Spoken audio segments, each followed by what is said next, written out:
Oke guys, kembali lagi dengan saya Vinek PR. Di video kali ini saya akan membahas alur cerita manhwa yang berjudul I Upgrade by Rewarding Apprentice atau meningkat dengan menghargai murid. Kali ini adalah manhwa santai dengan MC bernama Zhang Feng yang memiliki banyak murid wanita. MC kali ini jelas sangat overpower, adapun hal menariknya adalah ceritanya yang penuh kejutan dengan penggambaran yang mantap, jadi tentu akan sangat menarik untuk dinantikan. Dan oke, tanpa perlu banyak basa-basi, kita akan langsung masuk saja ke pembahasannya. Bercerita tentang seorang penjajah waktu bernama Yu Zhang Feng yang kini menjalani kehidupannya sebagai murid di salah satu sekte bernama Sekte 9 Gunung Pedang. Itu adalah sekte kecil yang biasa saja namun cukup dekat dengan wilayah pedesaan sehingga makanan dan pakaian tak akan menjadi masalah. Kehidupan Yu Zhang Feng di sana sangatlah damai dan bahagia hingga suatu hari sebuah bencana pun datang menimpanya. Di suatu hari yang cerah, tiba-tiba arwah sang master yang bernama Jian Tengxin mendatanginya untuk memberikan kabar bahwa dirinya telah meninggal akibat ditikam saat dalam perjalanan pulang. Master Tengxin pun memberikan wasiat terakhir untuknya. Dia meminta Yu Zhang Feng untuk meneruskan posisinya sebagai Master Sekte 9 Gunung Padang. Zhang Feng pun menerimanya dengan senang hati. Dia pun mulai tertawa dengan sendirinya oleh fantasi liarnya hingga bahkan membuat arwah Master Tengxin syok berat dibuatnya.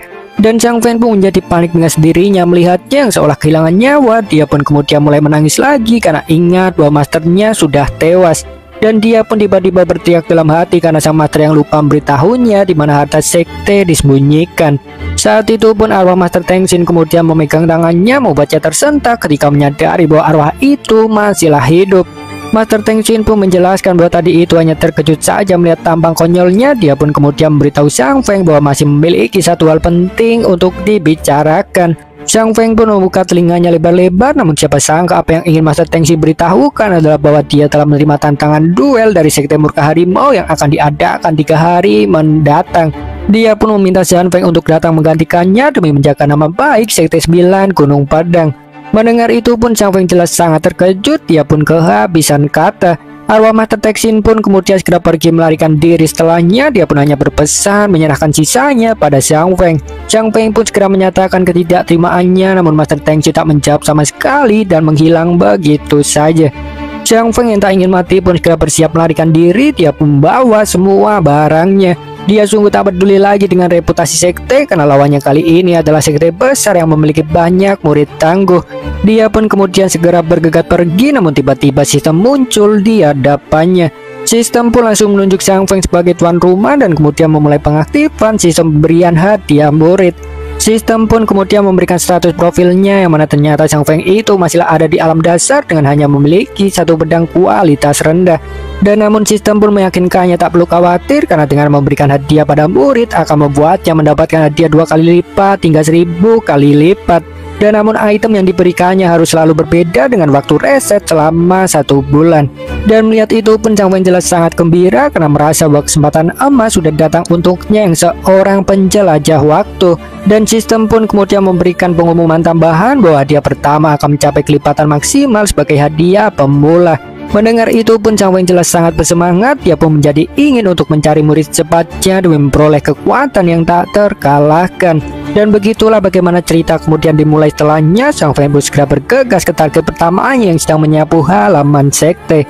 Dia itu adalah seorang murid Sekte 9 Gunung Pedang bernama Yu Yao. Dia adalah seorang yatim piatu yang sudah ditinggal mati oleh orang tuanya sejak berumur 10 tahun dan kemudian dibawa oleh majikannya ke Sekte 9 Gunung Padang untuk menjadi tukang bersih-bersih. Dan dia ternyata adalah satu-satunya orang selain Zhang Feng yang tinggal di Gunung Sekte 9 Gunung Padang. Jadi begitulah dia tentu satu-satunya pilihan untuknya. Zhang Feng pun kemudian pura-pura batuk sembari mendekatinya. Mendengar itu pun Yu Yao segera lanjut bersih-bersih. Zhang Feng pun kemudian langsung pada intinya. Dia pun mengundang Yu Yao untuk menjadi muridnya. Yu Yao pun jelas terkejut mendengar itu. Dia pun bertanya pada Zhang Feng apa maksudnya dengan wajah yang memerah karena mengira bahwa Zhang Feng itu sedang mengasihinya. Dan namun satu sisi dia juga memang ingin menjadi murid sekte karena merasa itu pilihan yang lebih baik karena dapat mengembangkan diri. Dan namun belum sempat dia menjawab, sekelompok orang pun kemudian datang berteriak menyuruh Master Tengxin segera keluar. Dan benar saja orang yang datang itu adalah orang-orang dari sekte murka harimau. Jelas saja membuat Zhang Feng sangat terkejut melihat mereka. Dia pun jelas sangat panik dalam hati karena belum memiliki persiapan apapun untuk melawan mereka. Seorang tetua sekte murka harimau bernama Wan Hu pun kemudian bertanya padanya di mana Master Teng Xin. Dia pun mengancam akan menghabisinya jika tak segera membawanya keluar. Zhang Feng yang ketakutan pun segera memohon padanya untuk menunggu sebentar. Dia pun segera meminta Yu Yao untuk menjadi muridnya. Dia pun berjanji akan memberikannya makanan ubi 3 kali dalam sehari mulai ke depannya. Yu Yao pun langsung setuju saja karena dia ternyata adalah seorang yang sangat rakus. Dia pun kemudian langsung bersujud sebanyak 3 kali sembari menyatakan bahwa dirinya bersedia untuk menjadi murid. Zhang Feng pun segera menyuruhnya cepat bangun. Dia pun kemudian langsung memberikan satu-satunya pedang miliknya sebagai hadiah. Dan melihat itu pun semua orang sekte murka harimau tertawa terbahak-bahak karena melihat Zhang Feng sebagai orang yang putus asa hingga memberikan satu-satunya senjata miliknya. Zhang Feng pun hanya tersenyum saja menanggapi mereka. Dia pun hanya berkata dalam hati akan menunjukkannya secepatnya. Dan benar saja sistem pun kemudian langsung bekerja memberikannya pedang spiritual tingkat atas bintang 7 sebagai hadiah karena telah memberi muridnya sebuah pedang. Zhang Feng pun menerimanya dengan senang hati. Dengan itu pun dia menjadi percaya diri dapat mengatasi musuh. Dia pun kemudian langsung menyodorkan pedang pada mereka. Setelahnya dia pun bertanya apakah datang hanya untuk mencari mati. Wan Hu pun jelas tak terima diremehkan olehnya. Dia pun kemudian langsung lesat menyerangnya. Zhang Feng pun tertawa saja menanggapinya. Wan Hu pun kemudian menebaskan pedangnya. Zhang Feng pun langsung menghantamnya langsung. Dan benar saja dia pun berhasil membelah pedang dari Wan Hu sekaligus menembus lehernya. Di ambang kematiannya itu pun Wan Hu jelas sangat terkejut tak menyangkanya. Namun apalah daya nyawanya itu sudahlah melayang. Para muridnya pun jelas sangat ketakutan melihatnya. Mereka pun segera bersujud memohon ampun. Mereka pun melimpahkan semua kesalahannya pada Wan Hu. Mereka menjelaskan bahwa dipaksa olehnya saja. Zhang Feng kemudian menodongkan pedang ke salah satunya. Dia pun bertanya mengapa datang meski masih ada 3 hari sebelum berjanjian. Apakah disuruh oleh master sekte mereka? Seorang itu pun kemudian meminta Zhang Feng untuk tenang dulu. Dia pun menjelaskan bahwa sebenarnya diberitahu oleh seorang tetua sekte bahwa Master Teng Xin sedang terluka parah. Sehingga oleh karena itu pun Master Sekte kemudian mengutus tetua Wang Hu untuk datang demi memastikan kebenarannya. Mendengar itu pun Zhang Feng cepat mengerti keadaannya karena itu menjelaskan bagaimana seorang sampah seperti mereka berani datang ke Sekte 9 Gunung Pedang untuk mencari perkara. Dia pun kemudian menarik pedangnya. Dia pun meminta seorang murid itu untuk menyampaikan tantangan perang secara terbuka darinya. Dia pun juga mempercepat waktunya. Dia meminta mereka untuk memberitahu sang Master Sekte bahwa dia akan datang nanti malam. Dia pun juga menyuruh mereka untuk mengingatkan Master Sekte mereka supaya tak lupa mencuci lehernya sembari menunggu dia datang. Dia pun kemudian mengusir mereka pergi. Setelahnya para murid itu pun langsung berlari kabur secepat mungkin karena takut. Dan sementara itu pun Zhang Feng sendiri berpikir sejenak. Dia penasaran tentang bagaimana Master Sekte Harimau dapat tahu bahwa Master Teng Xin sedang terluka parah. Dia pun mulai berpikir jika mungkin mereka itu ada hubungannya dengan kematian Master Teng Xin. Meski akhirnya juga menyerah untuk memikirkannya lebih jauh karena semuanya juga akan menjadi lebih jelas setelah mengalahkannya. Dan sementara itu pun Yu Yao sendiri hanya menatapnya dengan heran karena dia tak menyangka bahwa Zhang Feng itu ternyata sangat kuat meski dulu terlihat layaknya orang lemah. Zhang Feng pun kemudian memegang pundaknya. Dia pun kemudian memberitahunya bahwa akan pergi nanti malam sehingga mungkin akan membahayakannya karena harus menjaga sekte seorang diri.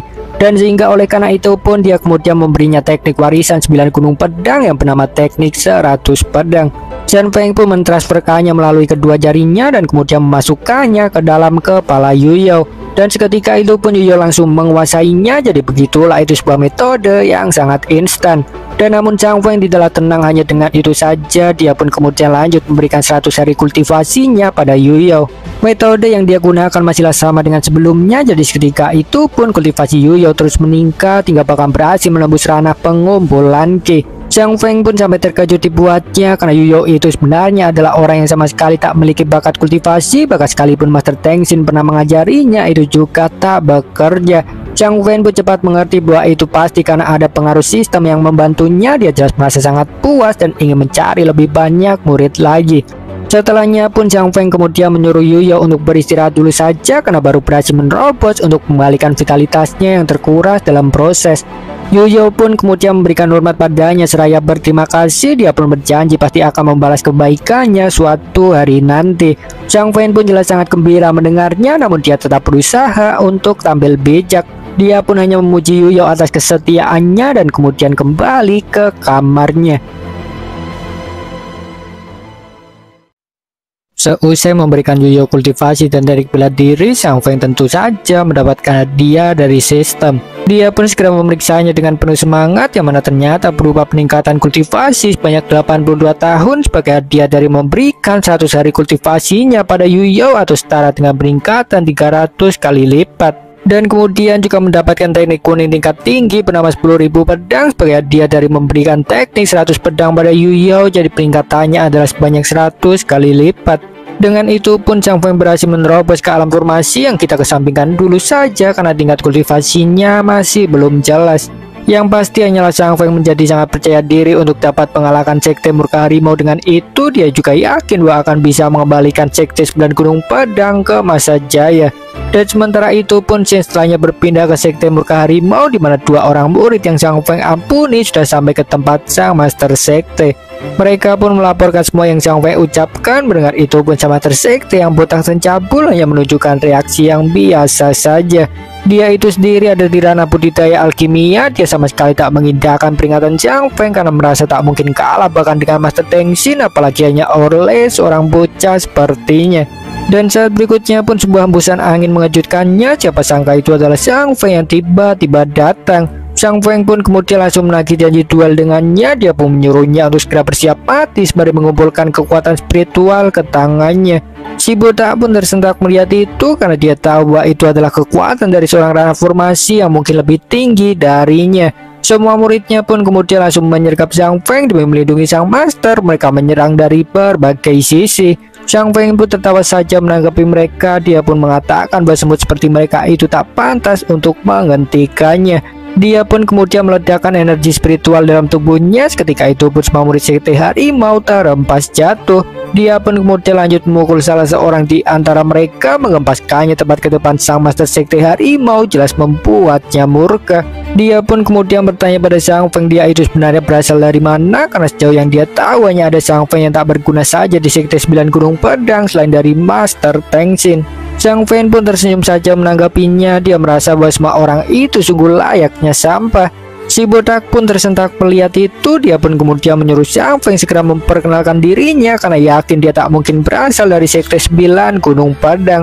Xiang Feng pun kemudian langsung menarik pedang setelahnya. Dia pun kemudian menyuruhnya tak perlu banyak beromong kosong dan menegaskan bahwa datang untuk memenggal kepalanya. Si botak pun habis kesabaran mendengar itu. Dia pun kemudian langsung menendang kursi di depannya, tak peduli sekalipun ada seorang murid di atasnya. Xiang Feng pun kemudian menghantam meja itu langsung dengan pukulan. Pada saat yang sama pun dia juga melemparkan batu ke arah Master Harimau. Itu sangatlah nyaris menghantam kepalanya, namun begitulah dia berhasil menghindarinya tepat waktu dan hanya menyisakan pipinya dengan luka gores. Dia pun terdiam sejenak melihat bekas hantaman Xiang Feng. Dia tak menyangka karena itu menunjukkan bahwa Xiang Feng jauh lebih cepat dan kuat darinya. Dan sementara itu pun Xiang Feng kemudian langsung datang dengan pukulan. Dia pun memperingatinya bahwa mengabaikan lawan dalam pertarungan itu bisa berakibat fatal. Dia pun kemudian menghantamkan sebuah pukulan kuat. Master Harimau pun segera bertahan dengan kedua tangannya. Dan siapa sangka si botak pun berhasil menahannya karena dia memiliki kemampuan lonceng emas yang sudah dia latih selama 20 tahun. Jadi sekalipun dia memiliki kultivasi lebih rendah di bawah Xiang Feng, dia masih yakin bisa menangani serangannya. Menanggapi itu pun Xiang Feng hanya tertawa saja. Dia pun kemudian bertanya pada Master Sekte Harimau apakah benar seperti itu. Dia pun kemudian lanjut memanggil pedang bintang 7-nya, membuat si botak sangat terkejut karena tahu bahwa itu pedang spiritual tingkat tinggi. Xiang Feng pun memujinya yang berpengetahuan luas. Dia pun mengingatkannya bahwa tentu tahu apa yang akan terjadi bila pedangnya menyentuh lehernya. Dia pun kemudian memberikan penawaran pada si botak. Dia pun berjanji akan mengampuninya bila mau memberitahu tentang siapa yang menyakiti Master Teng Xin. Si botak pun tersenyum mendengarnya. Dia tak menyangka bahwa Xiang Feng akan tahu sejauh itu. Dan namun dia pun kemudian langsung menolak menjawabnya. Dia pun kemudian menelan sebuah pil sembari menegaskan bahwa pedang tingkat tinggi itu tak cukup untuk membuatnya takut. Dalam hal ini pun tentu ada alasan lain yang membuatnya bersikeras melawan, yaitu karena sosok di belakangnya jauh lebih kuat dari Xiang Feng dan lebih mengerikan. Dan melihatnya pun Xiang Feng cukup terkejut karena pil yang ditelan itu adalah pil Shen Yuan tingkat tinggi yang dapat meningkatkan kultivasi sebanyak 5 ranah kecil. Dengan itu pun si botak berhasil menembus ke alam formasi tingkat 4 yang mengartikan bahwa dia itu sebelumnya merupakan puncak alam alkimia. Begitulah dia itu ternyata masih menyimpan satu kartu as karena dia sejatinya ingin menyimpan pil tersebut untuk melawan Master Tenshin. Dia pun kemudian menembakkan gelombang spiritual ke arah Zhang Feng yang segera bertahan dengan pedang. Dan benar saja Zhang Feng pun selamat oleh serangan tersebut karena atribut dasarnya memang meningkat drastis dengan bantuan sistem dan itu berbanding lurus dengan tingkat kultivasinya. Melihat itu pun si botak sangat terkejut, dia sungguh tak menyangka bahwa serangannya akan gagal membunuh Zhang Feng karena sudah mengerahkan segalanya dalam serangan tersebut. Zhang Feng pun kemudian menertawakannya yang terlihat putus asa. Dia pun menegaskan bahwa hanya dengan meminum pil dengan efek sementara itu tak akan cukup untuk mengalahkannya.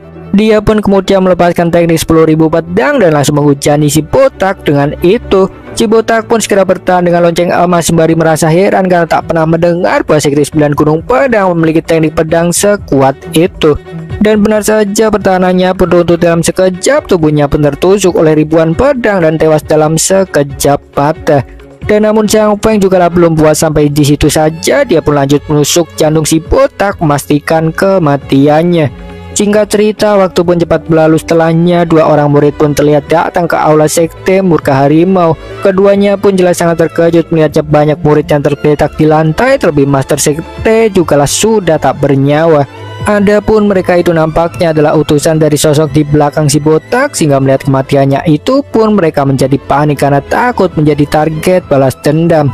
Di tengah itu pun seorang kemudian batuk-batuk, kedua murid itu pun segera mendatanginya. Dan benar saja itu adalah Zhang Feng yang menyamar. Seorang murid pun kemudian bertanya padanya tentang apa yang terjadi. Zhang Feng pun menjelaskan bahwa tadi itu ada musuh sangat kuat yang menyerang Master Sekte dan kemudian membunuhnya. Seorang murid itu pun bertanya lagi padanya apakah tahu identitas musuh. Zhang Feng pun menjawab tak tahu. Seorang murid itu pun kemudian langsung menamparnya. Dia pun memarahinya yang layaknya sampah tak berguna. Seorang murid lainnya pun kemudian mengajaknya untuk segera pergi saja karena takut Sekte Xianjun terkena dampaknya bila terlihat oleh pihak musuh. Keduanya pun kemudian pergi begitu saja meninggalkan Zhang Feng. Setelahnya mereka jelas tak sadar bahwa percakapan itu justru memberinya sebuah petunjuk. Adapun Sekte Xianjun itu sendiri merupakan sekte sangat kuat yang merupakan penguasa di wilayah timur benua Changshuan. Itu merupakan salah satu dari 3 sekte terbesar, jadi tentu saja dalam hal ini Zhang Feng tak ingin bertindak gegabah karena belum memiliki kekuatan tempur yang cukup untuk melawan mereka. Dia pun kemudian menggeledah si botak karena bagaimanapun Sekte Harimau itu masih merupakan sekte yang cukup kuat. Dan dia pun kemudian menemukan kunci di sakunya. Dia pun yakin bahwa itu pasti merupakan kunci ruang harta sekte. Zhang Feng pun kemudian segera mencari tempatnya. Dia pun akhirnya menemukan suatu yang mencurigakan, yaitu singgasana si botak karena itu memiliki bekas tebasan paling dalam dibandingkan dengan dinding yang lain. Dan jadi begitulah Zhang Feng berpikir bahwa dinding di baliknya itu pasti lebih rapuh. Dia pun kemudian langsung menebaskan pedangnya. Dan benar saja dugaannya itu tepat, ada sebuah pintu rahasia di baliknya yang hanya tertutup oleh kain saja. Zhang Feng pun kemudian mencoba semua kunci untuk membukanya. Dia pun berhasil menemukan satu yang cocok. Dia pun kemudian membuka pintu. Dia pun menemukan ruangan bawah tanah di dalamnya. Zhang Feng pun kemudian turun karena yakin pasti ada harta di ujung ruangan. Namun siapa sangka apa yang dia temukan adalah suara teriakan seorang.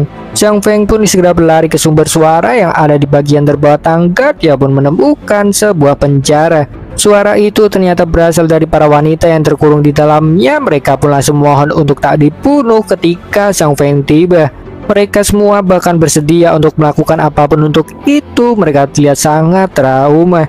Dan melihat itu pun Zhang Feng cepat mengerti keadaannya. Dia yakin bahwa para gadis itu pasti diculik oleh si botak yang juga menjelaskan mengapa Master Tenshin ingin membunuhnya. Zhang Feng pun kemudian membuka ruang penjara mereka. Dia pun meyakinkan mereka bahwa bukan dari Sekte Harimau.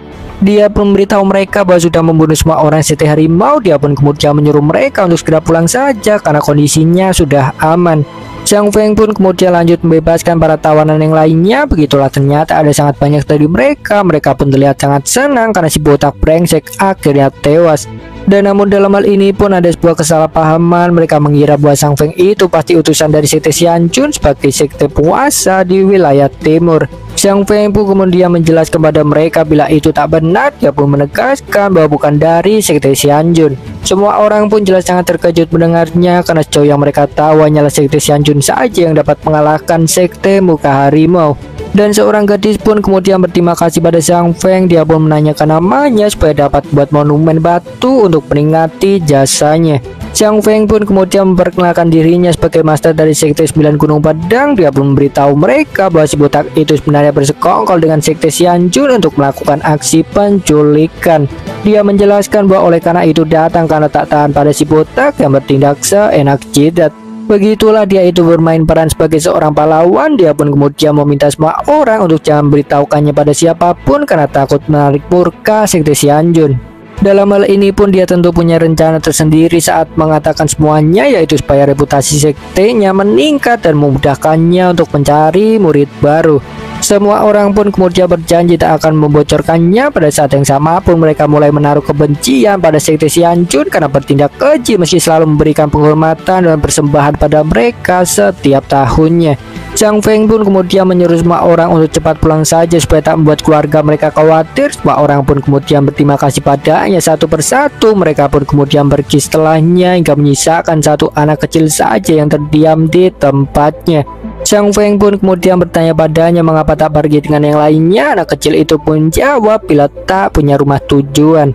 Xiang Feng pun bertanya lagi padanya lantas di mana keluarganya. Anak kecil itu pun menjawab bila mereka sudah dibunuh oleh si botak. Xiang Feng pun terdiam merasa prihatin mendengarnya. Si anak kecil itu pun kemudian menarik pakaiannya. Dia pun kemudian memohon pada Xiang Feng untuk mengajarinya kultivasi karena merasa bahwa Xiang Feng itu pasti orang yang sangat kuat karena bahkan bisa mampu membunuh semua orang sekte murka harimau. Xiang Feng pun memperingatinya bahwa belajar kultivasi itu bukanlah hal yang mudah. Dia pun kemudian memeriksa kualifikasinya lebih dulu. Dia pun memegang kepala si anak kecil untuk melihat bakat dalam dirinya. Dia pun menemukan bahwa ternyata kualifikasinya sangatlah bagus. Dia pun kemudian bertanya sekali lagi pada si anak kecil apakah sungguh ingin belajar kultivasi dan menjadi muridnya. Anak kecil itu pun menjawab iya karena ingin bisa membunuh semua orang jahat sepertinya. Xiang Feng pun kemudian langsung menolaknya. Si anak kecil itu pun bertanya kenapa. Xiang Feng pun menjelaskan bahwa itu karena jalan kultivasi itu digunakan untuk menciptakan kebenaran dan perdamaian, bukan sekedar hanya untuk dikuasai oleh dendam dan amarah. Si anak kecil pun jelas bingung mendengarnya karena ya dia itu memang masih terlalu kecil untuk menangkap hal semacam itu. Dia pun kemudian hanya berjanji pada Xiang Feng akan selalu menurutinya dengan wajahnya yang polos hingga Xiang Feng pun akhirnya tak tahan lagi melihatnya. Dia pun mengambil keputusan. Dia pun menerimanya sebagai murid. Dan namun dia pun menyuruhnya untuk menunggu sebentar lagi karena ada hal yang ingin dilakukannya.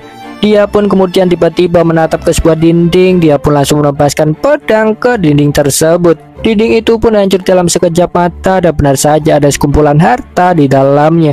Xiang Feng pun kemudian segera mengambil semuanya. Dia pun dengan cepat merasa kecewa karena semua itu hanyalah barang kualitas rendah saja yang nyaris tak bernilai. Dan namun dalam hal ini pun Xiang Feng memiliki rencana tersendiri. Dia pun kemudian memberikan pedang spiritual tingkat rendahnya pada si anak kecil sebagai hadiah karena telah menerimanya sebagai master. Si anak kecil pun kemudian menerimanya dengan bingung. Sementara sistem kemudian berbunyi mengucapkan selamat pada Xiang Feng karena telah memberikan pedang spiritual pada murid. Begitulah nampaknya pedang biasa dan pedang spiritual itu dihitung sebagai barang yang berbeda. Jadi sistem pun memberikan respon. Dan ada pun ternyata hadiah khusus pemulanya baru diberikan sekarang karena ada sebuah persyaratan khusus yang entah apa yang baru terpenuhi. Sistem pun kemudian menawarkan pada Xiang Feng untuk mengaktifkan hadiah khusus meningkat 10.000 kali lipat. Xiang Feng pun langsung setuju tanpa pikir panjang. Sistem pun kemudian segera memprosesnya. Dia pun kemudian memberikan hadiah berupa pedang spiritual terbaik bernama pedang Longshuan. Xiang Feng pun menerimanya dengan senang hati. Dia jelas tak sabar untuk mencoba seberapa tangguh pedang barunya. Dia pun kemudian langsung mengajak si anak kecil yang ternyata bernama Jiangnan untuk pulang. Jiangnan pun menurut saja. Xiang Feng pun kemudian menggendongnya. Mereka pun bergegas kembali dengan menaiki pedang. Mereka itu jelas ada jauh di atas tanah. Namun Jiangnan bukannya takut tapi justru masa kagum dan sangat gembira karena dunia kultivator yang terlihat mengagumkan di matanya. Dan melihatnya itu pun Zhang Feng merasa lega karena itu menunjukkan bahwa Jiang Nan memang bakat langka yang memiliki potensi besar. Singkat cerita, mereka pun akhirnya sampai ke sekte Gunung 9 Pedang. Mereka pun menemukan Yuyo sedang makan ubi di halaman depan. Zhang Feng pun kemudian mengajaknya untuk pergi ke aula sekte untuk memberi pengumuman bahwa kini akan mengangkat Jiang Nan secara resmi.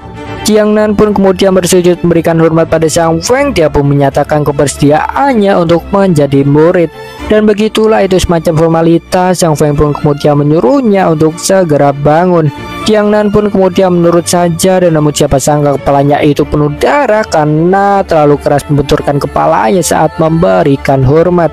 Dan sementara itu pun Yuyo justru menjadi marah dengan sendirinya karena tak ingin kalah pada Jiang Nan sebagai murid pertama. Dia pun kemudian langsung menelan satu ubi utuh tanpa sadar, oleh karena rasa kesalnya tersebut membuatnya tersedak karena tak sengaja menelannya secara utuh. Zhang Feng pun kemudian langsung memarahinya yang konyol itu. Dia pun mengingatkannya bahwa seharusnya memberi contoh yang baik sebagai seorang senior. Yuyo pun segera meminta maaf, namun dengan raut wajah yang menunjukkan ketidakterimaan karena merasa dicampakkan setelah mendapatkan yang baru. Dan namun apapun itu, Zhang Feng juga tak peduli. Dia pun kemudian memperkenalkan Yuyo pada Jiang Nan sebagai saudarinya. Jiang Nan pun kemudian memanggilnya sembari memberikan salam. Yuyo pun menjadi salah tingkah. Dia pun kemudian membalas salam darinya, namun tetap saja dengan perasaan yang kesal karena masih menganggap Jiang Nan sebagai rubah yang ingin mengambil Zhang Feng darinya. Dan melihatnya yang tak ramah itu pun, Zhang Feng langsung menghukumnya. Dia pun menyuruhnya untuk pergi berlatih teknik 100 pedang sebanyak 100 kali dan tak mengizinkannya untuk makan malam bila tak menyelesaikannya. Yuyo pun segera protes menyatakan tak sanggup menahan lapar. Zhang Feng pun langsung memberikan tatapan tajam menanggapinya. Yuyo pun akhirnya menurut saja. Dia pun kemudian segera bergegas pergi untuk berlatih. Dalam hal ini pun Zhang Feng tentu memiliki tujuan tersendiri, yaitu karena melihat Yuyo sebagai orang yang terlalu malas dan tak bisa membayangkan bagaimana membuatnya berkembang bila tak ada sistem. Dan sehingga begitulah dia sengaja agak bersikap keras kepadanya demi mendorongnya untuk dapat berkembang. Dan kemudian untuk Jiang Nan sendiri, tentu dia melihatnya dengan berbeda karena dia menunjukkan bakat dan tekad yang jauh lebih besar. Dia pun kemudian mengajarinya sebuah teknik bernama 3 Gunung Pedang yang merupakan dasar dari teknik sektenya dengan metode yang sama seperti yang dia gunakan pada Yuyo. Dan begitulah Jiang Nan pun dalam sekejap dapat merasakan bahwa sudah menguasainya meski tak paham amat. Zhang Feng pun kemudian lanjut memberikan kultivasi 100 hari kepadanya karena merasa bahwa menjelaskan padanya juga akan sulit karena Jiang Nan itu masih terlalu kecil. Dan transfer kultivasinya itu pun membuahkan hasil. Setelahnya Jiang Nan pun berhasil membuka bulu darah spiritual yang merupakan dasar dari kultivasi.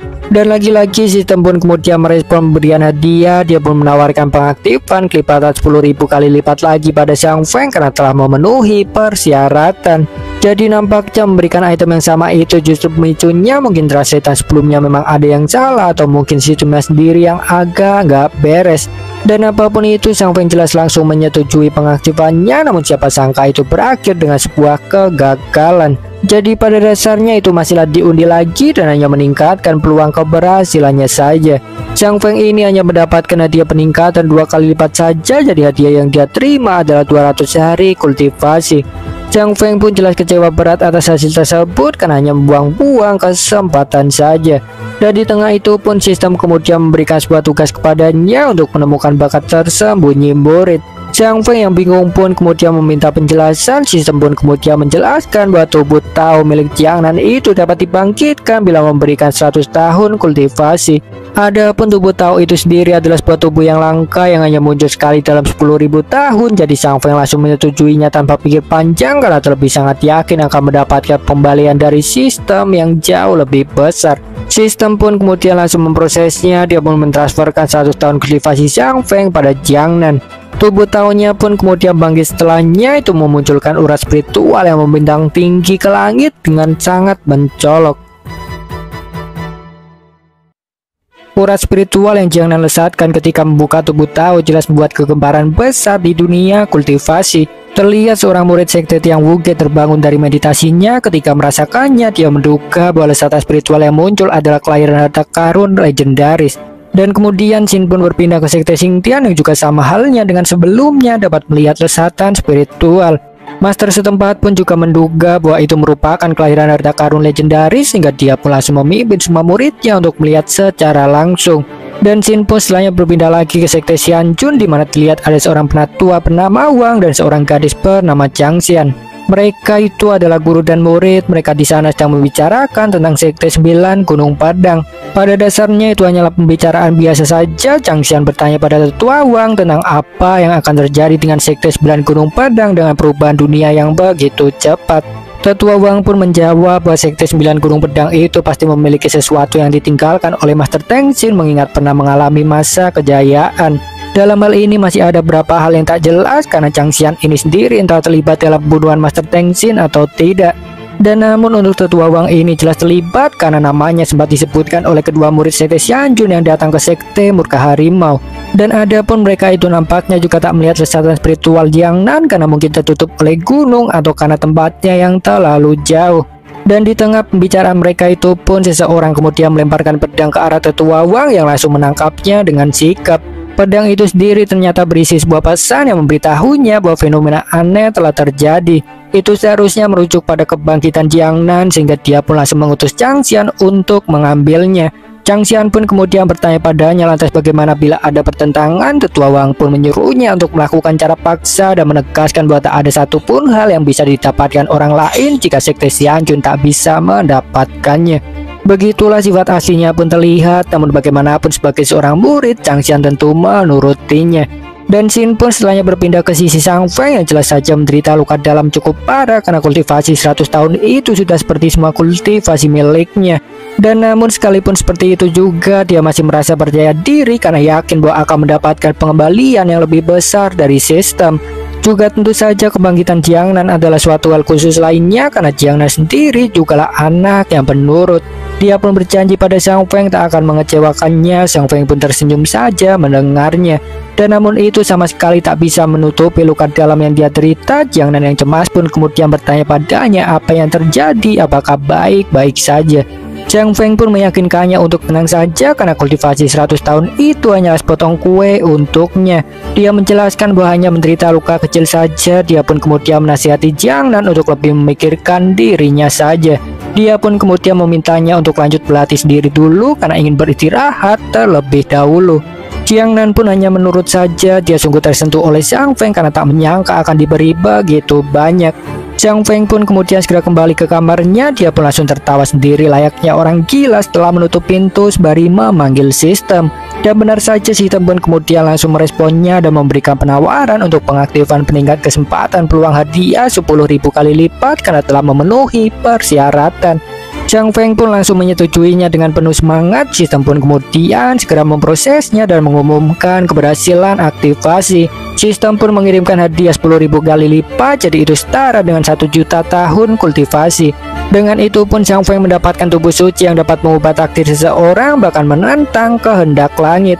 Sang Feng pun jelas sangat puas dengan hasil tersebut karena kultivasinya pun kemudian juga terus meningkat. Bahkan dia dapat merasakan bahwa alam pengumpulan Ki saja 2 kali lipat lebih kuat dari alam formasi.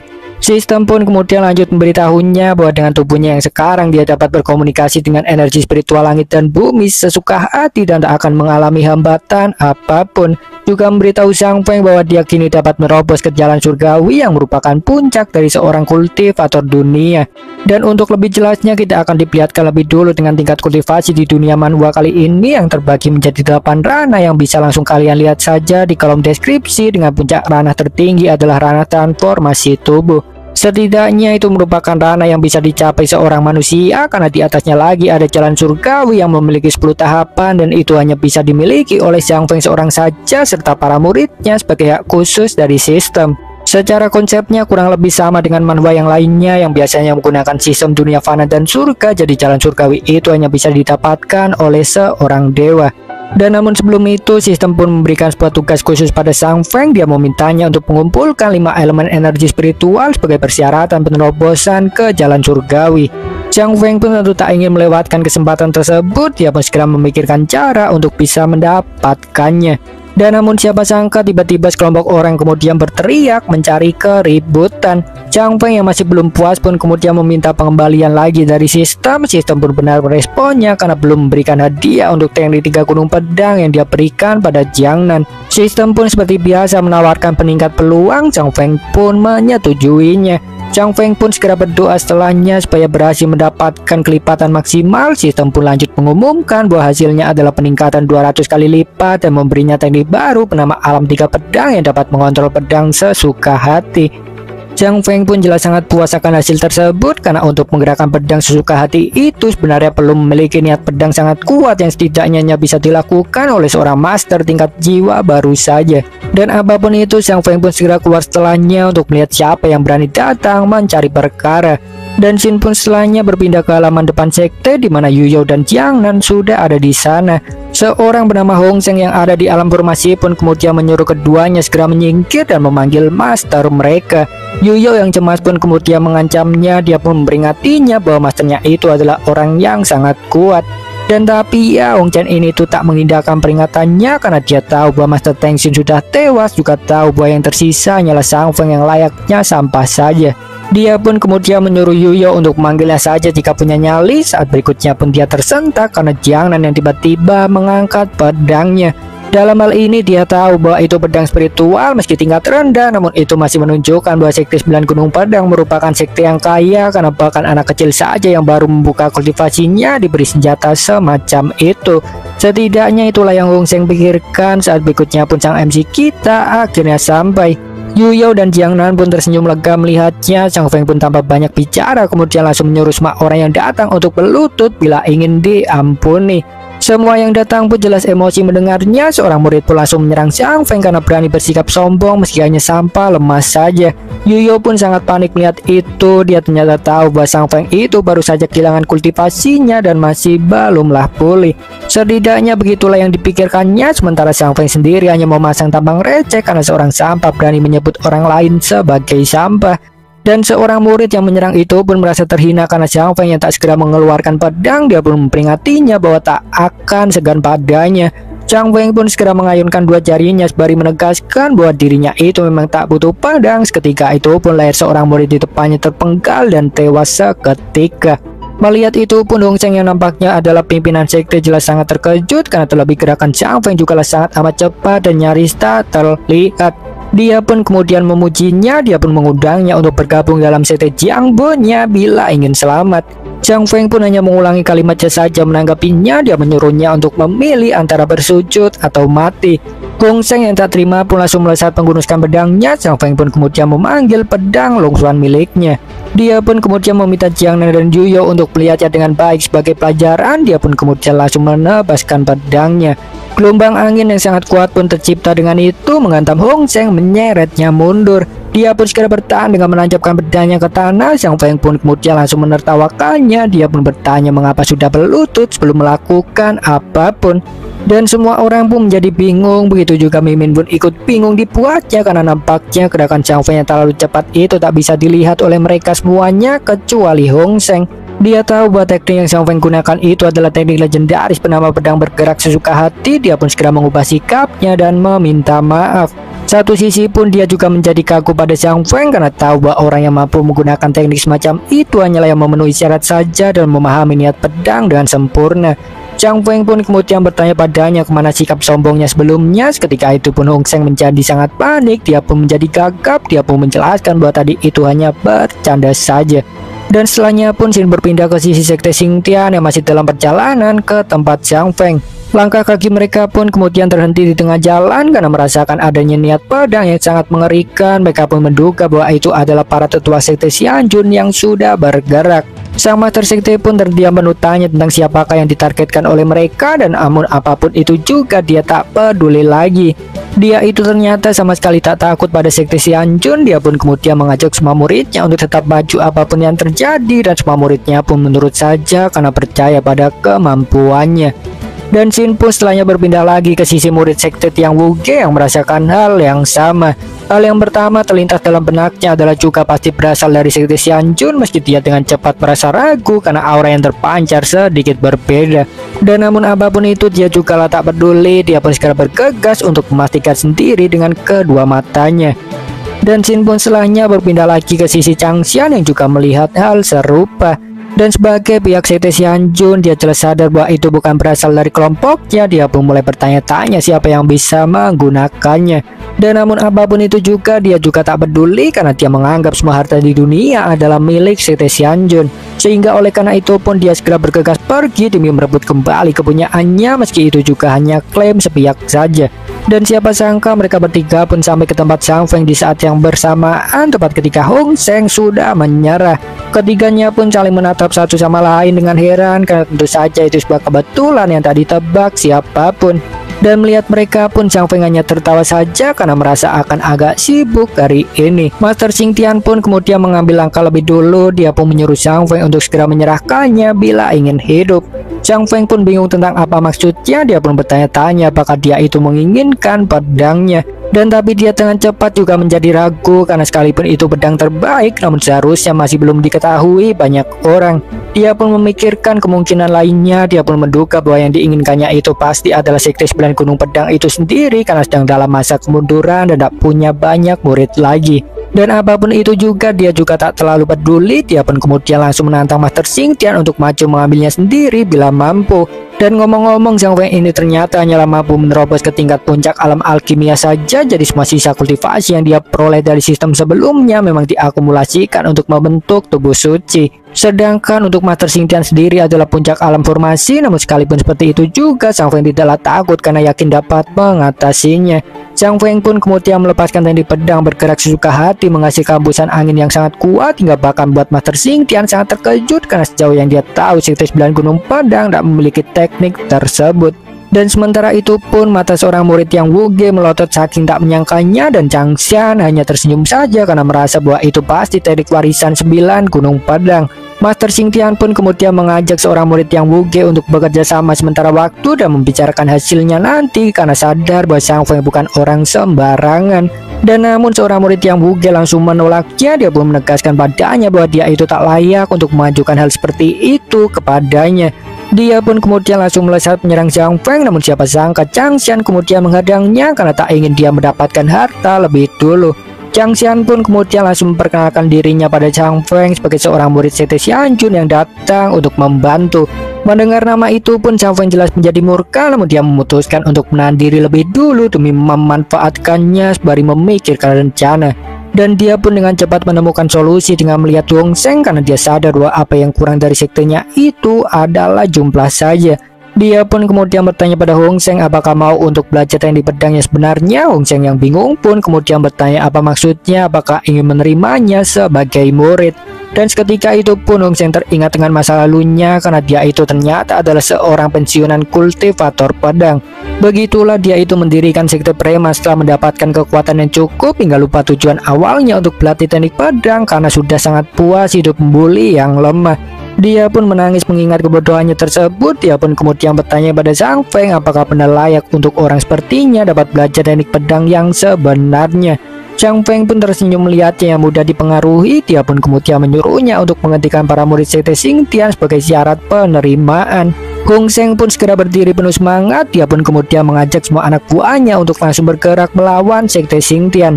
Master Xingtian pun jelas tak terima karena menganggap aksi Zhang Feng itu sebagai provokasi. Dia pun segera menarik pedangnya untuk membantu para muridnya. Dan namun siapa sangka Zhang Feng sudah bergerak lebih dulu. Dia pun kemudian langsung menyerang dengan tebasan pedang. Master Xingtian pun segera bertahan dengan pedangnya. Dia pun terhempas mundur. Zhang Feng pun kemudian langsung mengejarnya sembari menegaskan bahwa dialah lawannya. Sementara Master Xingtian hanya terdiam karena sungguh tak menyangka akan terseret oleh serangan Zhang Feng meski sudah menggunakan kekuatan penuhnya untuk bertahan. Zhang Feng pun kemudian langsung menggunuskan pedangnya dengan percaya diri karena sekalipun kultivasinya mengalami kemunduran namun dapat merasakan bahwa kekuatannya justru meningkat. Master Xingtian pun segera membalasnya. Keduanya pun beradu pedang dengan sangat sengit.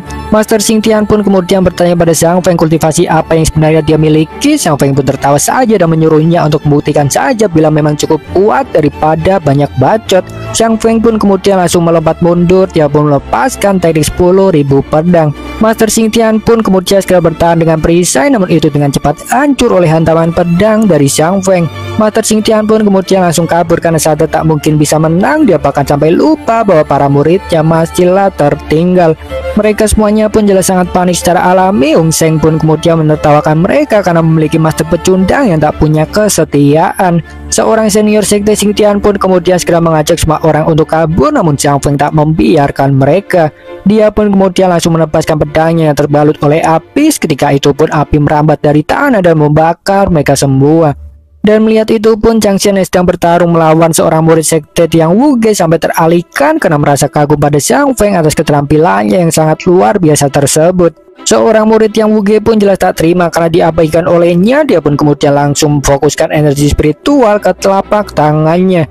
Dia pun kemudian langsung melesat menyerang Chang Xian yang seketika itu menjadi panik karena tahu bahwa teknik itu adalah teknik telapak tangan pembalik awan yang sangat kuat. Chang Xian pun segera kabur darinya. Siapa sangka dia justru meminta bantuan pada Zhang Feng. Dan Zhang Feng pun segera membuang buka tak peduli karena dia tentu memiliki dendam pada sekte Xianjun. Meskipun dicampakkan oleh Zhang Feng, tentunya Chang Xian tak menyerah begitu saja. Dia pun kemudian memberitahu Zhang Feng bahwa seorang yang menyerangnya itu adalah murid pertama sekte Tian Wuge bernama Shou Xinghe. Dia pun memperingatinya bahwa sekte Tian Wuge itu mungkin juga mengincarnya dan kemudian menegaskan bahwa satu-satunya yang dapat melindunginya adalah sekte Xianjun saja. Mendengar itu pun Zhang Feng diam sejenak memikirkannya karena dia sepenuhnya sadar bila tak mungkin mencari masalah dengan dua sekte besar sekaligus. Dan jadi oleh karena itu pun dia mendapatkan sebuah ide untuk mencoba mengadu domba keduanya. Dia pun kemudian menyuruh Hong Sheng untuk membawa Jiangnan dan Duyo ke kota Xuanxian yang berjarak 50 mil. Hong Sheng pun kemudian bertanya padanya memang apa rencananya. Zhang Feng pun kemudian menjawab untuk pergi ke Leise.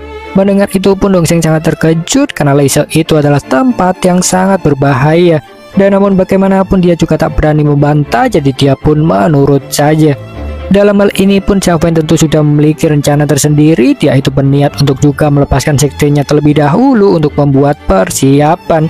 Dia pun bertekad dalam hati bahwa itu tak akan lebih dari 3 tahun sampai kembali datang untuk merebutnya kembali. Dia pun kemudian langsung melepaskan teknik 10.000 pedang ke arah Chang Xian sembari menegaskan bahwa ada di pihak sekte Tian Wuge.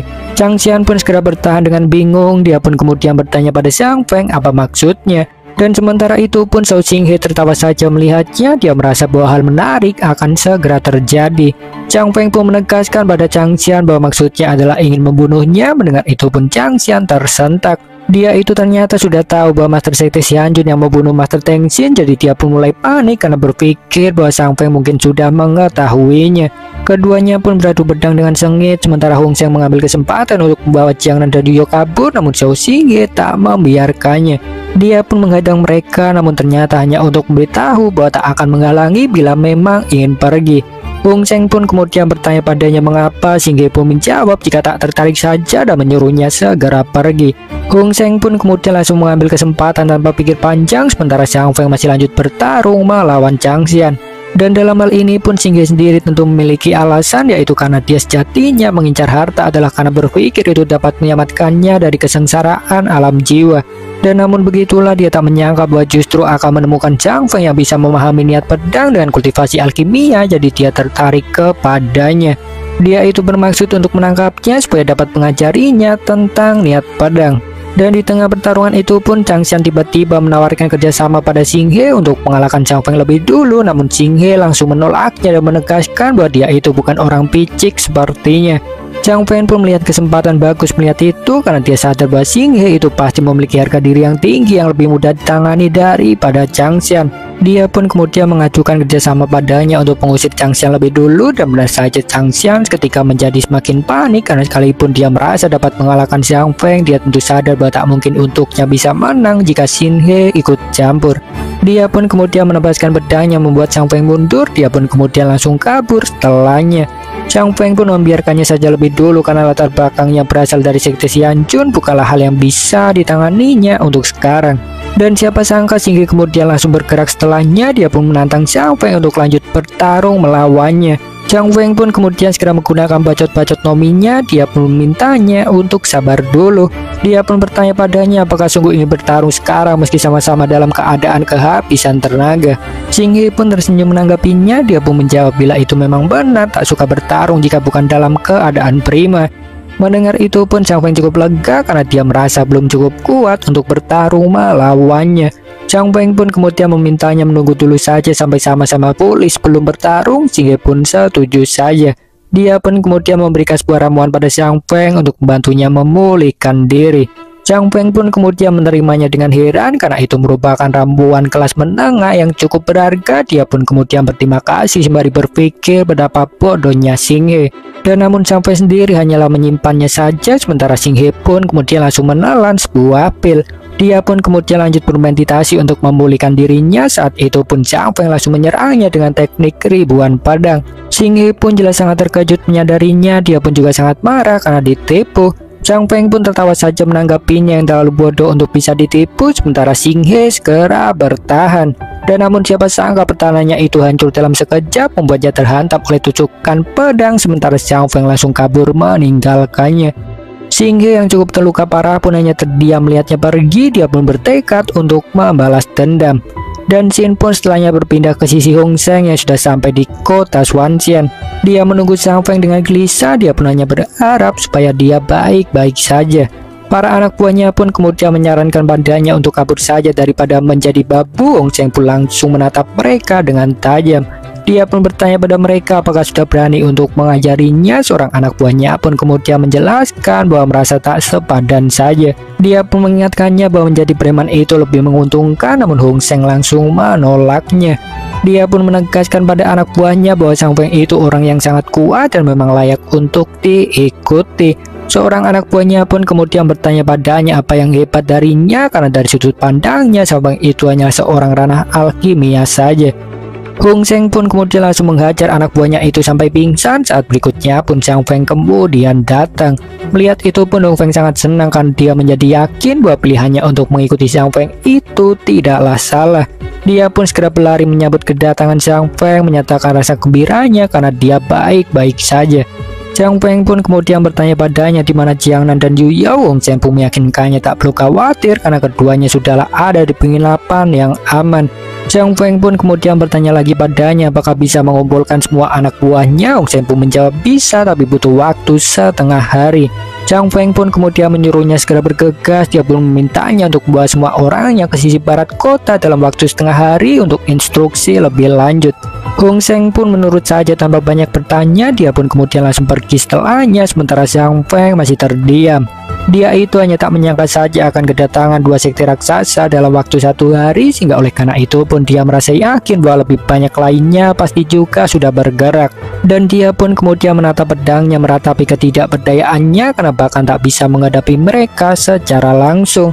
Dan oleh karena itu pun dia bertekad untuk tumbuh lebih kuat secepatnya supaya tak ada lagi yang bahkan berani kentut di depannya. Dan singkat cerita setengah hari pun cepat berlalu. Hong Sheng pun akhirnya sampai ke tempat Chang Feng. Kali ini dia bersama dengan seorang tangan kanannya yang bernama Anjay. Dia itu adalah seorang puncak alam esen sejati. Ketika itu pun dia menjadi bingung pada Hong Sheng yang justru tunduk pada seorang dengan kultivasi di bawahnya. Hong Sheng pun kemudian langsung menegurnya. Dia pun memperingatkannya bahwa Chang Feng itu bukan orang sembarangan dan orang yang sangat kuat. Sementara itu pun Chang Feng kemudian langsung mengeluarkan niat pedangnya. Jelas saja membuat Anjay terkejut karena tahu aura apa itu. Chang Feng pun kemudian bertanya padanya apakah sekarang sudah mengerti. Anjay pun hanya terdiam saja kehabisan kata. Chang Feng pun menganggap itu sebagai jawaban iya. Dia pun kemudian lanjut membahas tujuan utamanya. Dia pun mulai dengan menjelaskan keadaannya yang mana intinya sangat dirugikan karena diincar oleh dua sekte raksasa. Dia pun kemudian menyatakan bahwa akan pergi ke wilayah Leisha. Dia pun meminta pendapat keduanya.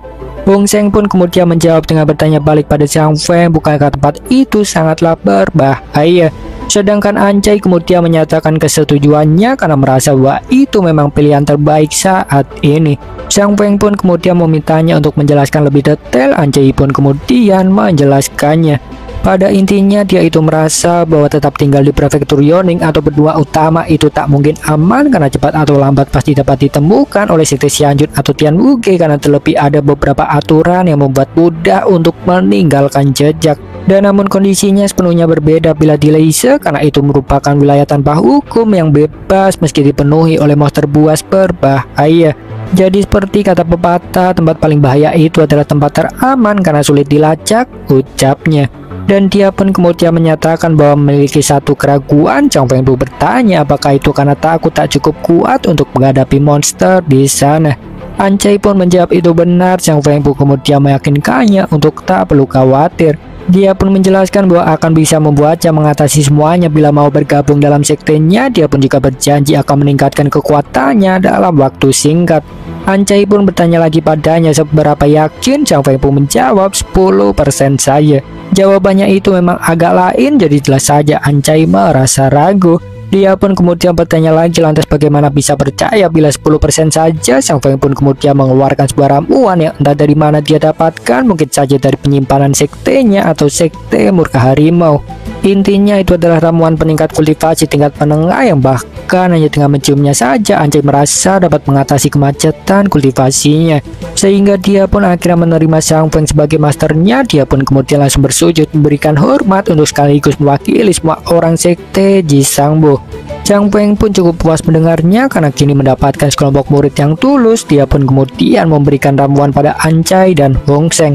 Dia pun kemudian menyuruh mereka untuk kembali ke penginapan duluan untuk bersiap berangkat besok dan kemudian berjalan ke dalam hutan. Tentu saja itu untuk mencari tempat menyendiri. Dia pun kemudian memanggil sistem untuk menagih pengembalian. Dan sistem pun kemudian meresponnya. Dia pun seperti biasa menawarkan pada Chang Feng untuk pengaktifan undian kelipatan. Chang Feng pun kemudian langsung mengaktifkannya dengan semangat dan hasilnya adalah kelipatan 100 kali lipat. Hadiahnya adalah pil swan tingkat rendah bernama Zero. Begitulah nampaknya itu justru mengalami penurunan atau mungkin ya jika meningkat hanya sedikit saja. Chang Feng pun jelas merasa kecewa. Dia pun menduga bahwa itu mungkin terjadi karena keduanya bukan murid resmi. Namun apapun itu juga dia tak peduli lagi karena setidaknya masih mendapatkan pengembalian. Dia pun kemudian menatap langit untuk membulatkan tekadnya sekali lagi untuk kembali mengambil hak atas tanah sektenya dalam waktu 3 tahun. Dan Shin pun selain berpindah ke tetua Wang yang sedang bermain catur Cina dengan bayangannya atau bisa juga disebut sebagai inkarnasi eksternal. Di tengah itu pun Changshan kemudian datang memujinya karena teknik inkarnasinya yang terlihat lebih canggih. Begitulah dia seperti sedang menjilat, namun tetua Wang menyadarinya. Dia pun kemudian langsung pada intinya bertanya pada Changshan apakah gagal dan mengalami cedera. Changshan pun kemudian langsung mengakuinya. Dia pun meminta maaf atas ketidakmampuannya. Tetua Wang pun kemudian lanjut bertanya siapa yang sudah melukainya. Changshan pun menjawab bila itu adalah Chang Feng. Tetua Wang pun bertanya lagi apa pendapatnya tentangnya. Changshan pun menjawab bahwa dia orang yang cukup berbakat karena sekalipun masih pada alam alkimia dia mampu untuk memahami niat pedang. Mendengar itu pun tetua Wang jelas sangat terkejut karena begitulah niat pedang itu hanya dapat dikuasai oleh seorang rana jiwa saja. Dia pun bertanya lagi padanya apakah tak salah menilai kultivasi. Changshan pun meyakinkannya bahwa itu memang benar bahwa Chang Feng hanyalah pada alam alkimia saja. Dia pun menegaskan bahwa kehadirannya sekarang adalah buktinya. Dia pun mengingatkannya bahwa pasti tak akan selamat bila Chang Feng benar-benar ada di ranah jiwa. Master Wang pun mulai memikirkan kemungkinannya. Dia pun menduga bahwa itu mungkin karena warisan yang ditinggalkan oleh Master Tengshin. Changshan pun menyatakan kesetujuannya karena memiliki pikiran yang sama. Dan adapun ternyata Master Wang ini sudah mendengar semua informasi saat Changshan dalam perjalanan pulang. Dia pun kemudian memberitahu Changshan bahwa Chang Feng itu sekarang ada di kota Xuanxian. Changshan pun kemudian menyatakan akan membuat pengaturan menangkapnya secepatnya, namun tetua Wang justru memarahinya. Dia itu tahu bahwa Changshan juga bertarung melawan murid sekte Tianwuge, jadi dia pun memintanya untuk fokus mengawasinya saja daripada Chang Feng karena merasa jika Chang Feng itu tak layak untuk dicemaskan. Dan tetua Wang pun kemudian juga mengingatkannya untuk segera mempersiapkan diri untuk berlatih lebih giat karena kompetisi 3 sekte besar yang akan dilaksanakan 3 tahun mendatang. Changshan pun cepat mengerti. Dia pun kemudian bertanya lagi lantas apa yang harus dilakukan pada sekte 9 Gunung Padang. Master Wang pun kemudian menyuruhnya untuk mengirimkan pesan saja pada sekte Tusao yang ada di dekat wilayah Leise. Dan waktu pun cepat berlalu setelahnya. Shin pun setelahnya berpindah ke sekte Tusou di malam hari. Master di sana adalah seorang bernama Gong Yu yang merupakan ranah formasi yang mahir dalam elemen bumi. Dia itu sedang mengadakan sebuah rapat dengan para tetua, karena begitulah dia mendapatkan perintah dari tetua Wang untuk menangkap Zhang Feng. Adapun pembicaraan mereka cukuplah rumit dan panjang dan masih belum jelas, jadi kita akan persingkat saja. Pada dasarnya sekte Tusou itu adalah bawahan sekte Xianjun yang dalam hal ini memang diutus untuk menjaga gerbang perbatasan dengan wilayah Leise. Dalam hal ini juga mereka tentu sering bertarung melawan para monster yang mengamuk, bahkan selalu menderita korban jiwa. Sehingga oleh karena itu pun mereka sungguh tak habis pikir dengan sekte Xianjun yang bisa-bisanya masih menyuruh mereka untuk menangani sekte 9 Gunung Padang meski sudah memiliki tugas yang sangat berat. Dan pada saat yang sama pun mereka sadar bahwa ada yang tak beres, karena sekte 9 Gunung Pedang itu hanyalah sekte kecil saja yang bisa diatasi dengan mudah. Jadi dalam hal ini pun mereka menduga bahwa sekte 9 Gunung Pedang itu telah mendapatkan seorang yang sangat kuat dan nampaknya ingin memanfaatkan kesempatan itu untuk membalas sekte Xianjun. Kurang lebih itulah inti pembicaraan mereka. Dalam hal tersebut pun sang master sekte tentu memiliki keraguan, karena akibatnya bisa sangat fatal bila sampai ketahuan oleh sekte Xianjun. Seorang tetua bernama Tetua Zhang pun kemudian bersedia bertanggung jawab sepenuhnya dan menegaskan bahwa sudah tak tahan lagi diperlakukan dengan buruk oleh sekte Xianjun. Sang master sekte pun kemudian bertanya padanya seberapa yakin. Tetua Zhang pun menjawab 70%, sehingga master sekte pun menyetujuinya. Dan begitulah kurang lebih keadaannya. Shin pun setelahnya berpindah ke sisi Zhang Feng pada 3 hari setelahnya. Dia sedang dalam perjalanan ke wilayah Leise dan setidaknya akan sampai dalam setengah hari.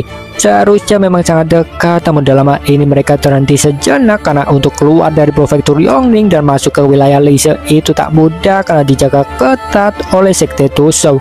Zhang Feng kemudian meminta saran pada para muridnya. Anjay pun kemudian menyarankan untuk mencari orang dulu saja menemukan jalan rahasia.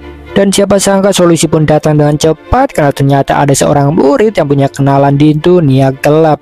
Zhang Feng pun kemudian langsung mengutusnya dan Anjay untuk mencari informasi. Anjay pun kemudian bertanya padanya tentang bagaimana masalah harganya, karena yakin bahwa itu pasti mahal. Zhang Feng pun meyakinkannya tak perlu khawatir jika masalah batu spiritual. Dia pun kemudian menatap Hong Sheng, jelas membuatnya terkejut. Zhang Feng pun kemudian langsung pada intinya. Dia pun bertanya pada Hong Sheng seberapa banyak uang yang dia punya. Hong Sheng pun jelas sangat panik mendengarnya, namun satu sisi dia juga tak berani membantah. Dia pun kemudian mengeluarkan semua uangnya dengan ragu. Dia pun menjelaskan bahwa hanya punya sedikit saja. Dan namun Zhang Feng sendiri juga tak peduli. Dia pun meyakinkannya akan mengembalikannya sebanyak 2 kali lipat. Hong Sheng yang masih ragu pun bertanya padanya apakah sedang bersungguh-sungguh. Zhang Feng pun kemudian langsung mengambilnya paksa. Dalam hal ini pun dia tentu serius dalam ucapannya, karena begitulah dia berencana untuk mengandalkan sistem untuk itu. Zhang Feng pun kemudian membuka isi kantongnya. Ketika itu pun dia merasa cukup senang karena ternyata ada 2000 batu kristal di dalamnya. Dia pun memuji Hong Sheng yang cukup kaya. Hong Sheng pun menjelaskan bahwa itu semua adalah hasil jerih payahnya. Dia itu jelas terlihat tak rela, namun apapun itu juga Zhang Feng tak peduli. Dia pun kemudian menyuruh Anjay dan seorang murid lain untuk bergegas pergi sesuai rencana, dan kemudian mengajak Yuyo serta Jiang Nan mengikutinya. Hong Sheng yang merasa tertipu hanya bisa terdiam karena dia tentu tak berani membantah Zhang Feng. Dan singkat cerita, Zhang Feng pun akhirnya sampai ke tempat sepi. Dia pun kemudian memberikan 1000 batu kristal pada Jiang Nan dan Yuyo dengan alasan sebagai uang pasangan. Keduanya pun jelas menangis karena merasa diusir. Yuyo pun kemudian menjelaskan bahwa hanya ingin bersamanya apapun yang terjadi. Dan tapi nampaknya Zhang Feng ini nampaknya memang serius menyuruh mereka untuk pergi, mungkin karena tak ingin keduanya ikut bersamanya dalam mara bahaya. Dia pun menegaskan pada mereka bahwa bagaimanapun memang harus berpisah demi menjaga garis keturunan sekte bila terjadi suatu hal yang tak diinginkan. Keduanya pun cepat mengerti. Mereka pun kemudian bersujud untuk memberikan hormat. Zhang Feng pun kemudian segera berbalik setelahnya. Dia pun memanggil sistem untuk meminta pengembalian. Sistem pun kemudian muncul menawarkan hal seperti biasa. Zhang Feng pun langsung menyetujui pengaktifannya. Sistem pun kemudian langsung memprosesnya dan hasilnya adalah kelipatan 10.000 kali lipat, sehingga dia yang diberikan adalah 20 juta batu spiritual. Zhang Feng pun ngakak mengetahuinya. Dia jelas sangat puas atas hasil yang didapatkannya hingga bakal lupa bahwa kedua muridnya masih di belakangnya. Yuyo pun kemudian bertanya padanya mengapa tertawa. Dengan heran, Zhang Feng pun menjawab karena teringat akan hal menyenangkan saja. Yuyo pun terdiam mendengar itu, sementara Jiang Nan menyimpulkan sendiri jika Zhang Feng itu pasti tertawa untuk menutupi kesedihannya. Dan sehingga oleh karena itu pun dia bertekad untuk memenuhi harapannya dengan bertambah kuat sebisa mungkin. Dan Zhang Feng pun kemudian lanjut memberikan hadiah lainnya berupa ramuan kultivasi tingkat rendah. Dia menjelaskan jika itu untuk membantu berlatih. Keduanya pun menangis karena terharu atas Zhang Feng yang perhatian, karena pada dasarnya mereka berdua itu masih di alam dasar sehingga ramuan kultivasi tentu sangat bermanfaat. Keduanya pun kemudian berterima kasih dan kemudian berpamitan pergi. Zhang Feng pun hanya melambaikan tangan saja. Dia sungguh layaknya kebajingan penipu tak tahu diri. Tapi ya kali ini Zhang Feng sendiri merasa agak sedih meski tak mengungkapkannya secara langsung. Dan di tengah itu pun sistem kemudian menawarkan pengaktifan hadiah kelipatan. Zhang Feng pun menyetujuinya. Dan namun siapa sangka kali ini cukup mengecewakan karena hanya mendapatkan 10 kali lipat saja peningkatan, yaitu berupa pil kultivasi tingkat penengah dengan jumlah yang 10 kali lipat juga.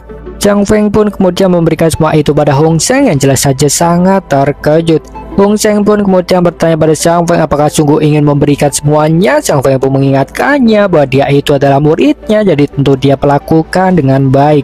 Dan Zhang Feng pun kemudian memperjelasnya bahwa itu karena kondisi ke depan yang sangat sulit karena penuh mara bahaya, jadi dia hanya ingin memberi kesempatan pada semua orang supaya dapat berkembang. Hong Sheng pun cepat mengerti, dia pun kemudian berterima kasih.